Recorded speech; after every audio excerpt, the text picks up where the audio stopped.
Good morning, guys. I hope we're all sparkling. Today we're going to answer a very common question. What is testosterone replacement therapy? Well, the answer is pretty obvious. It's replacing the testosterone that you're deficient in. So most clinics adopt a bit of a Ronseal approach to TRT. They simply replace testosterone. Now, exogenous testosterone will shut down the hypothalamus, sending gonadotrophin releasing hormone to the pituitary, and the pituitary sending LH and FSH down to the testicles, producing testosterone and semen respectively. So we like the concept of TRT to actually be HRT, hormone replacement therapy. So when it comes to testosterone replacement therapy, your protocol will be different to my protocol, primarily due to difference in genetics, physiology, and requirements.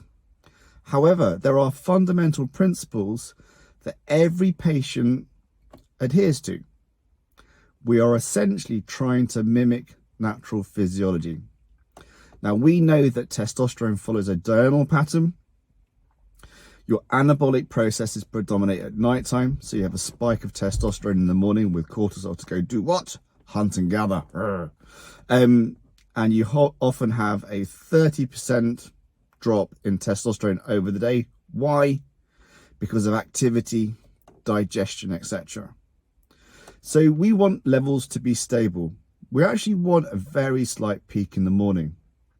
So what do we subscribe to? We subscribe to microdosing, daily injections of testosterone, cypionate, and HCG. This is the closest way of mimicking natural physiology, and we've been absolutely delighted with the results.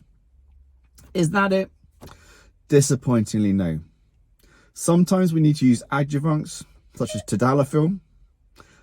God love tadalafil. It is a PDE5 inhibitor, and it helps with the old. It also helps with aromatization, because it actually binds to the aromatase enzyme.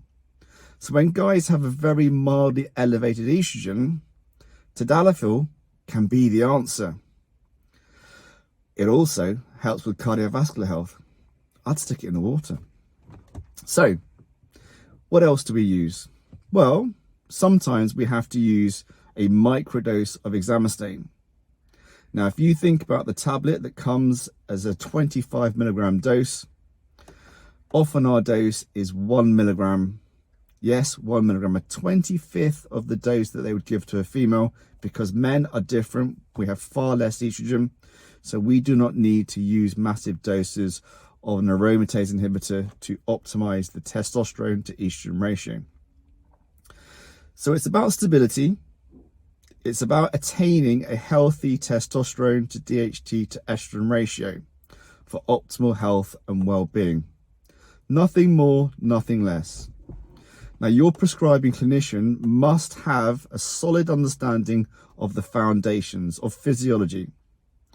So when you make the choice of TRT, do it properly. We might try you on this. Well, we'll see how you get on with this.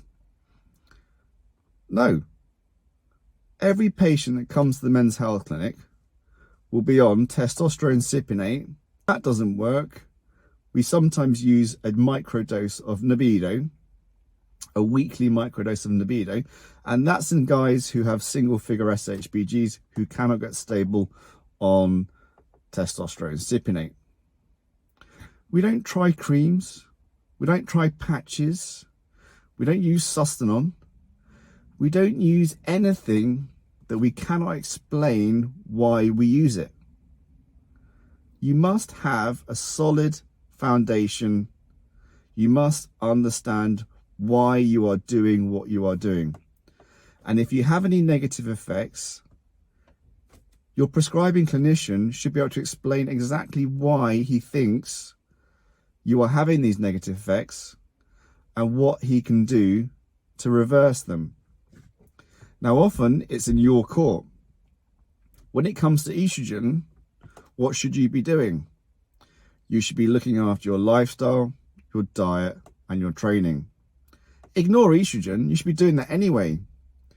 Because to feel the benefits of testosterone replacement therapy, which is, as I said many times before, simply a foundation hormone, you need to put the effort in to earn the reward. And what's the reward?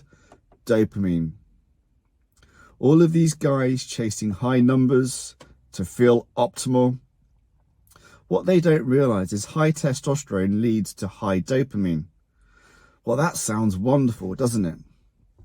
But high dopamine downregulates. So in order to elicit a response, and remember that consciousness is merely the subjective appreciation of subtle changes in your physiology, whilst you might have high testosterone and high dopamine, we are always seeking contrast. So in order to elicit a response with high testosterone and high dopamine, you need to do something pretty risky, which is primarily why teenagers have high testosterone. Go hunt, go explore. So when it comes to TRT, it's all about normal levels, it's all about stability, it's all about mimicking natural physiology. But I want to feel great. I feel great if I've had a good night's sleep, if I've eaten properly, and if I've trained. I've earned my reward by putting the effort in. So when I talk to guys about how should you feel, I give the glass half empty discussion. With low testosterone, you're always glass half empty. With high testosterone, you're always glass half full, which sounds like it should be a good thing, but it's not. Just take antidepressants as the other obvious example. High serotonin. People often complain of a blunted effect because they cannot experience what? Contrast. That's what this is all about. So with normal testosterone levels, when it's glass half full or glass half empty, it's still your conscious decision to decide whether it's going to be glass half full or glass half empty. It's up to you guys.